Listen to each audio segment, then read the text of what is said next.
Hello sir, હું વીજળી વિભાગ થી વાત કરું છું. વીજળી વિભાગ તો એમ બોલે છે જાણે AK-47 પાસે લઈને બેઠો હોય. તને કઈ પ્રોબ્લેમ છે? પ્રોબ્લેમ ની પૂછડી 3 દિવસથી લાઇટ કેમ નથી આવતી?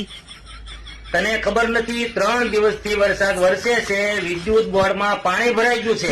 તો પેલા લાઇટ ને તરતા શીખવાડવું જોઈએ, તો ન ડૂબે. અરે પાણીના કારણે લાઇટ ખરાબ થઈ ગઈ છે. લ્યો, જેનાથી બને છે તેનાથી જ ખરાબ થઈ ગઈ. પેલા તો એ બતાવ, લાઇટ શેનાથી બને છે? પાણીથી. હા, તો હું ત્યાં આવું છું, મને 1 બોટલ ભરી દેજે. અરે તારું મગજ તો ઠેકાણે છે? 3 દિવસથી એટલું અંધારું જોઈ લીધું, મને થાય છે કે મારા ગામમાં લાઇટ નો આવિષ્કાર થયો જ નથી. અરે સર, તમે એ બતાવો, લાઇટ ક્યાંથી આવે? બધા ગામડામાં પાણી ભર્યું છે. તો તું જમીન ઉપર ચાલે એવી બનાવે છો શા માટે?